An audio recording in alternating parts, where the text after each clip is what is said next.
Readers of Genesis will know there are some mainstay biblical tropes that, for the sake of tradition and sacredness, are never seen to change. God creates the universe in 6 days. Adam is the first man. Eve is tempted by the serpent. Both are kicked out of the Garden of Eden and forced to make a go of it on the then barren lands of the earth. These are some of the cornerstones of the early Genesis narrative, and without these, one might argue that you cannot accurately tell the story. And that's pretty fair to say. One cannot remove these features without altering the very foundations of which the rest of the story stands on. What early 20th century scholar Louis Ginzberg, in his work The Legends of the Jews, points out though, is that the ancient Jews could add to the narrative, creating a fuller picture of what exactly transpired in the Garden of Eden, and fleshing out some of the nuances to create an even more dramatic version. We see one example of this in extra-canonical texts such as the conflict of Adam and Eve with Satan, where we become privy to the actual struggle of Adam and Eve during their first days outside the Garden of Eden, where they experience fatigue, hunger, and cold for the first time. Another example is in the life of Adam and Eve, where we see Adam actually leave Eve after he sinks into a depression and becomes enamored by multiple female demons. If you were to delve into these additional legends, you'd find a plethora of events that aren't exactly congruent with the traditional Bible. In these ideas, Adam originally had a different wife named Lilith. Eve had the ability to perceive future events. Satan, or Samael, effectively had a secret passage into the garden, for which he used to not only deceive Eve into eating the fruit from the tree of knowledge, but also seduced her right under the nose of God. It is this account that we'll be looking at exclusively in today's episode, an account that contains one of the most scandalous affairs in extra-canonical history, and the birth of the son of Samael. In The Tree of Souls, a compendium of Jewish law by author Howard Schwartz, we are told that Samael rode into the Garden of Eden on the back of a serpent. It's an interesting choice of animal to serve as his mount, considering there are many who associate the serpent who tempts Eve in the traditional narrative with the devil himself, or that Samael used the serpent to engineer his deception in the fall of man. Another interesting point made straight off the bat here is that Samael had access to the Garden of Eden, and as he comes riding into paradise on the back of a serpent, it suggests that he felt no need to emerge under the cover of stealth. This tells us two things. Either God didn't know he was there at the time, or he didn't seem to mind that the embodiment of evil itself was so close to his treasured creations, man. From this account, we are told that Samael wastes no time whilst he's in the Garden of Eden, suggesting that he came here with a purpose he realizes almost immediately.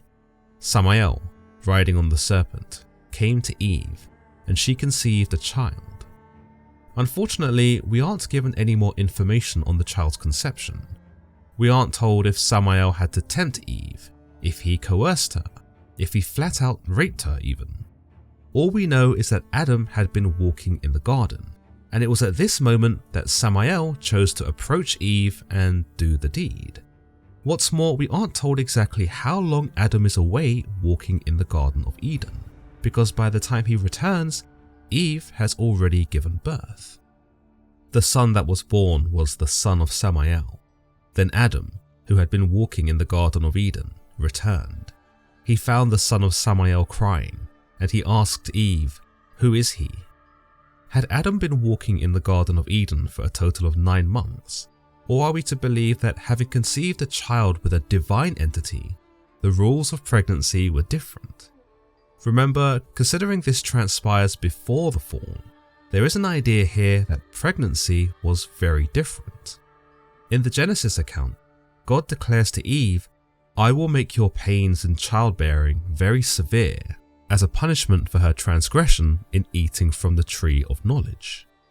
Before that though, it might be assumed that childbirth was relatively easy, especially if it transpired within the realm of the garden. Another interesting element here is Adam's shock. Evidently, this would be the first time he lays eyes on a baby at all, having been the first human, yet he seems to instinctively know what a baby is, and that, in this instance, it isn't a good sign. In fact, he doesn't seem all that concerned as to how the baby was made, and that his wife had most definitely fornicated with another being in order to produce it, but rather that the baby was a problem, and his crying was getting on his nerves. Eve, to her credit, appears almost nonchalant about the whole endeavour. In response to Adam asking who the baby is, she replies quite matter-of-fact-like, "This is Samael's son." Based on these interactions, perhaps Adam and Eve were not as well versed in the rules of monogamy as we might be today. After all, this would technically be the first affair, and the first child born out of wedlock. The first child, for that matter. It's no wonder then that their expressions are a little uncanny, with Adam seeming more irritated that such a thing has transpired, and Eve appearing almost apathetic.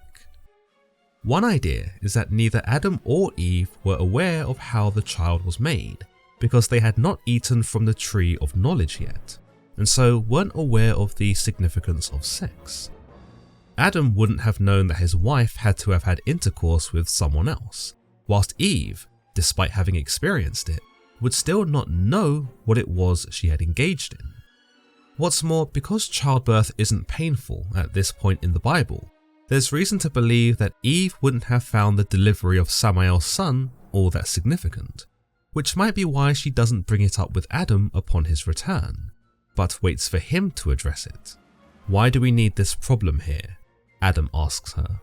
Not "why did you cheat on me?" or "how could you be so unfaithful?" but rather "why is there this thing here that he did not create, nor did God create?" Without any prompting, Adam recognizes the child as a problem, almost intrinsically. He knows this creature is not meant to be here, and does little to hide his annoyance to have found it here. Now, it's just as well that Adam is not a fan of the son of Samael, because the son of Samael doesn't seem all that fond of Adam either. In fact, the text tells us that, "and the boy was still crying, because he wanted to make Adam angry." Like father, like son, I suppose. It would make some sense that the son of the devil would naturally antagonize Adam, given that man and the devil are essentially pitted against each other from the very beginning. But it is quite amusing that this son of Samael decides to mess with Adam in a most juvenile fashion, crying not because he needs anything, but because he knows it will drive Adam to his wit's end. Some of you might say that this could very well be the first troll, if going by this Jewish legend, and that if Adam wasn't going to be baited by the product of his wife's affair alone, that he was going to be reminded of it through its constant wailing. If we assume he knew that Eve had been seduced whilst his back was turned, and he knew that this was probably the worst being she could have slept with, then it's hard to imagine that the limit of his reaction would amass to mere irritation. No, surely he would be pissed off. He'd be enraged. He'd probably start lobbing fruit up at the heavens in a mad frenzy at God for having allowed this to have transpired. So if he was bottling this all up, or pretending it didn't really bother him, then the incessant crying of his wife's new bastard child surely is going to tip him over the edge and drive him insane, which may be the catalyst to the shocking course of action Adam takes to correct his wife's error. Indeed, what follows is perhaps one of the most graphic and disturbing things that Adam ever does across all the Jewish legends I've come across. The text tells us, "What did the first man, Adam, do? He stood over the son of Samael and slaughtered him and cut him into pieces, and then every piece would yell by itself. What did Adam do? He stood and boiled it, and he and his wife ate it." Adam certainly doesn't beat around the bush. There is no hesitation, no deliberating with God, no effort to find any other solution to this conundrum. By this legend, Adam basically becomes the first assaulter, the first murderer, and even the first cannibal in one fluid event. Somehow, God doesn't seem to know, or doesn't seem to care, that any of this is happening in his very own garden, the very paradise where nothing of the sort is meant to happen. Adultery, murder, cannibalism. These are motifs that are just not congruent with the Garden of Eden, and yet here, this legend makes it central to the narrative. The violence of the crime is also pretty horrific. Indeed, given the baby's heritage to Samael, it's understandable that he doesn't just die and fall silent when he's cut, because he's not entirely human. Instead, we see that Adam's attempt to shut him up only intensifies the sensation, because each piece he cuts now gains a voice by which to grate at Adam even more, and potentially remind him of the taboo that occurred whilst he was out walking in the garden. The real horror occurs when Adam doesn't attempt to just throw the pieces in a pond or bury them in the earth, but like some maniacal savage, decides to cook the pieces and eat them. Worse is that he drags Eve into this matter and gets her to eat them too. Whilst there is no discourse from the narrative regarding the character's emotions or intentions, one can't help but feel that Adam's diabolical choices here are a reflection of the anger he feels over the affair and the betrayal of his wife. It's also interesting that he makes her eat the child too, almost as if as a punishment for having lied with Samael. As one might expect, we aren't given Eve's reaction to these events either, who just seems to go along with Adam's madness, much less as an accomplice, but more like a scolded child herself. Indeed, she partakes in the eating of her own son, again, possibly because Adam forces her, but isn't seen to strike the child, help with the boiling, nor express any support or anguish for either party involved.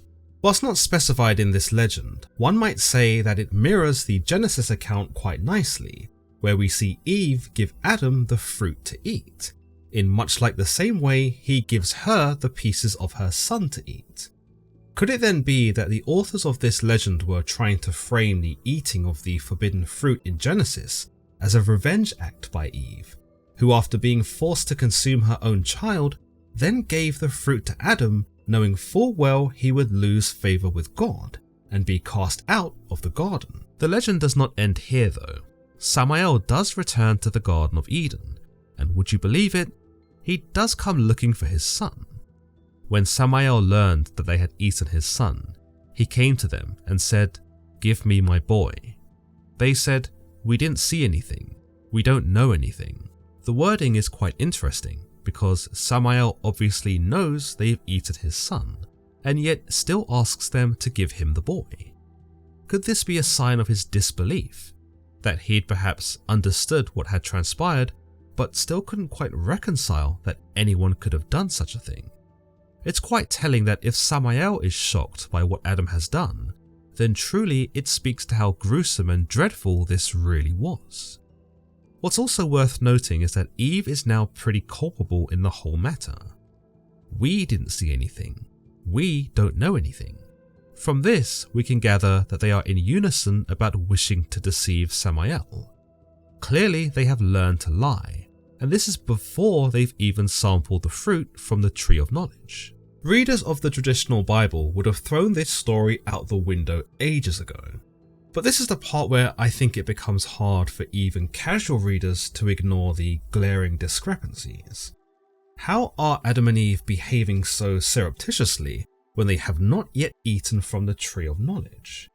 Why has Samael even come back for his son? Where in God's name is God? If you're able to put aside these obvious holes, then you'd be pleased to learn that the conclusion of this tale does have a slight poetic element to it.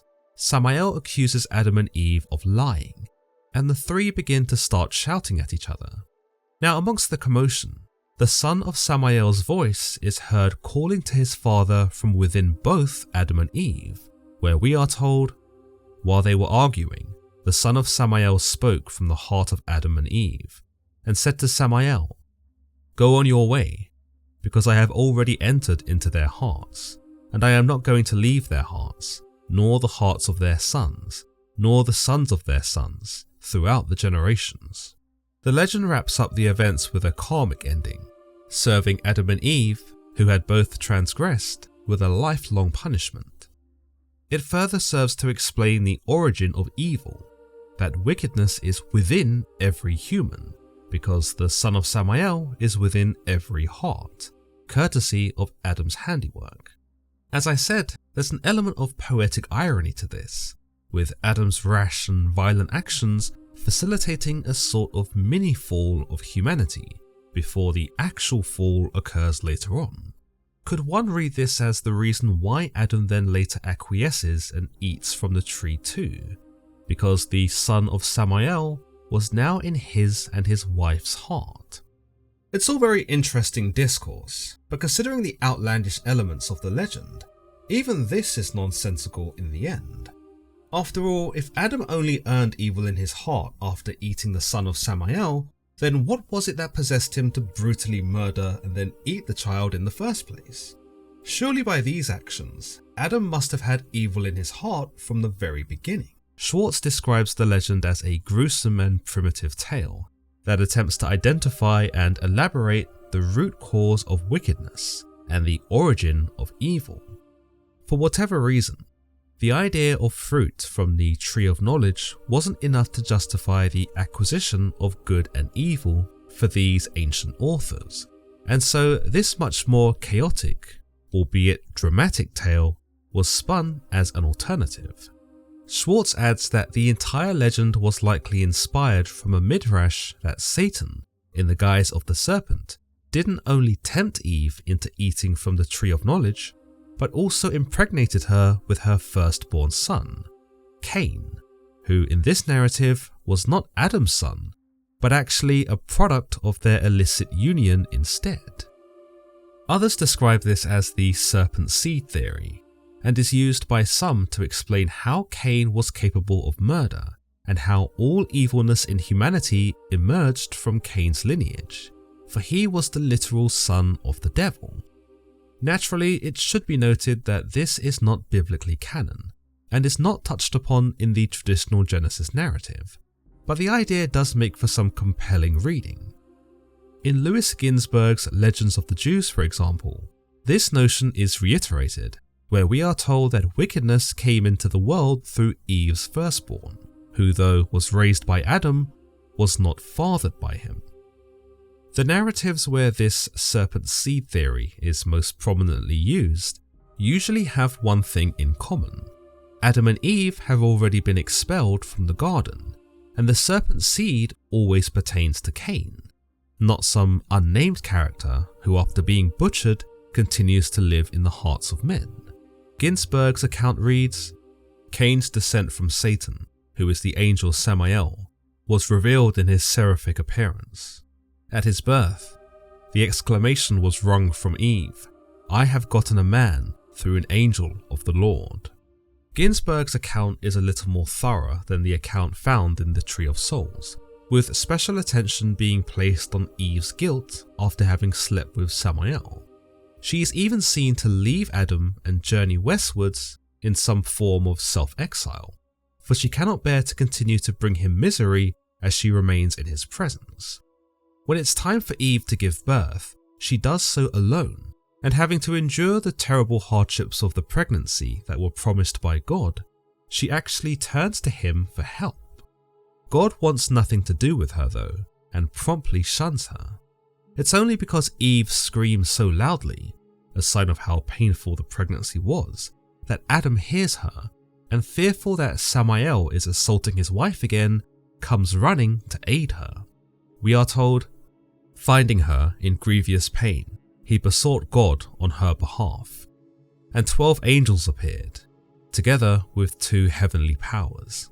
All these took up their post to the right of her and to the left of her, while Michael, also standing on her right side, passed his hand over her from her face downward to her breast, and said to her, Be thou blessed, Eve, for the sake of Adam, because of his solicitations and his prayers, I was sent to grant thee our assistance. Make ready to give birth to thy child. Here we are led to believe that after Eve gives birth to Cain, the son of Samael, Adam, now reunited with his wife and realizing he still loves her, makes the decision to raise the boy as his own, and whilst this eventually proves to be at the detriment of his own son Abel, as well as the detriment to the rest of humanity, who have the misfortune of running into Cain or his many descendants, at the very least, Adam does not get blood on his hands. To be honest, now that I think about it, with both of these legends, Adam is pretty much damned if he does and damned if he doesn't. If he kills the son of Samael, as he is seen to do in the first legend, then he inherits the wickedness himself. But if he takes the high road and attempts to raise the child as his own, the child still turns out rotten, and wickedness finds its way into the hearts of men through his descendants regardless. I was able to stumble upon an even more graphic version of the Jewish legend, where Adam is shown to kill the son of Samael not just once, but 3 times. According to professor and theologian Zohar Hadromi Alush, the legend of the son of the devil can be found in some Islamic traditions, specifically in Rare Principles in Understanding the Hadith of the Messenger, a collection of hadiths by the mystic Al-Hakim al-Tirmidhi. In this version, we learn that Samael, Iblis, gives his son to Eve and tells her to look after him. Now already, it isn't made certain that Samael even impregnates Eve here at all, and the implication from the text, considering Eve's subsequent conversation with Adam, is that Eve isn't the mother at all. So Samael essentially dumps his child on Eve and expects her to play at being daycare, whilst he goes off gallivanting somewhere. When Adam returns from his absence, he inquires as to what the baby is. Not who, but what. This, in my opinion, is a more realistic response from Adam, who again, having not seen a baby before, would be uncertain as to what it actually was. Eve responds, "Our enemy Iblis brought it, and told me, look after him." Notice that even Eve responds to the baby as an it, almost as if she herself isn't sure what it actually is. This further reinforces the idea that in this legend, Samael does not impregnate Eve, and that she is as much in the dark about its creation as Adam is. You'll also notice that Eve refers to Iblis as their enemy, further distancing herself from the entity and making it clear that she would not have been seduced by him, likely because he'd already deceived her once by tempting her with the fruit. Here Adam tells her, "Haven't I told you not to obey him in anything? He is the one who deceived us, so that we fell into disobedience." Evidently, Adam appears to reference Eve eating the fruit from the tree, reminding her that he's already had this conversation with her and that she shouldn't have accepted the child from him in the first place. To rectify her error here, we are told that Adam took drastic measures and proceeded to cut the child into 4 pieces, hanging each quarter on a tree, because he was angry with Iblis. Indeed, it would seem that Adam harbored resentment against Iblis for having deceived him in the first place and costing him his place in the Garden of Eden. So this butchering of the child in this version can be framed as more than just a moment of madness on behalf of Adam, but as a revenge killing to spite Iblis, a tit for tat, if you will. Iblis then returns to Eve and asks her where his son is, to which Eve, instead of playing dumb as she is seen to do in the Jewish legend, proceeds to rat Adam out and tell Iblis exactly what he had done. Might we say that Eve was fearful of Iblis and did not want to lie to him as he had lied to her? Or can we assume that Eve had compassion for the child and believe that coming clean over his vicious murder was the right thing to do? In any case, Iblis doesn't quite believe her, for he begins calling out to his child, which miraculously responds. Somehow, despite being split into 4 pieces and hung from the trees, the son of Iblis survived and was able to respond to his father's call. To this, Iblis returns him to Eve once more and instructs her to look after him, because she did such a stellar job the first time. Now, when Adam finds out about this, he doesn't say anything, but proceeds to toss the pieces of the baby into the fire before spreading his ashes in the sea. This might sound like a permanent solution to the problem, but when Iblis returns looking for his son again, and Eve for the second time confesses what her husband had done, Iblis rushes to the sea and begins to call out to his son again. Once more, we are told that the child lives, and it answered him, before being rescued from the waters and brought back to the world's most reliable childminder. Look after him, Iblis tells Eve, as if she needed to be told, and with that, he leaves the baby with her for a third time. This time, Adam takes drastic measures. He slaughters the child and roasts him over a fire, before serving him up as dinner and consuming him along with his wife Eve. Like clockwork, Iblis returns and asks for his child, to which Eve, who really appears as if she can't be trusted by either party, begins to tell him everything that had transpired. This time, the child responds to Iblis's call from within the body of both Adam and Eve, which has the effect of putting a broad smile on the face of the devil. He says, "This is just what I had wanted. This is your abode, in the breast of the child of Adam." In yet another legend that follows the same structure, Satan is seen to bring Adam his child and tasks him to take care of it whilst he is away. An even bigger difference here though is that this is no human child at all, but rather a little lamb. A rather tasty looking lamb. I say that because in the space of a year, when Satan doesn't return to collect his child, Adam butchers it and eats it.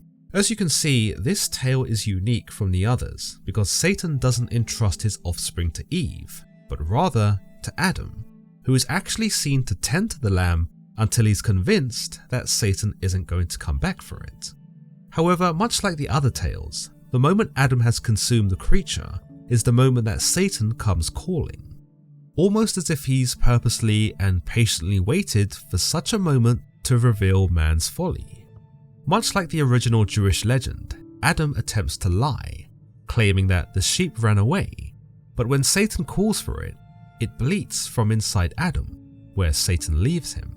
Regardless of the faith of which these legends belong to, the intention of each one is the same: to further explain how evil came into the hearts of men and provide a reason as to why people transgress and commit sin. As I mentioned earlier, for some of these writers, the idea that becoming aware of good and evil by consuming the fruit of the tree of knowledge was not an adequate enough reason to warrant bad behaviour. In fact, some might say that this only served to explain why man had a tendency of disobedience rather than evil. In Christian circles, this original sin suggests that all humans inherit their sinful nature from Adam and Eve's choices, and as a result have a tendency towards disobedience, necessitating the rite of the baptism.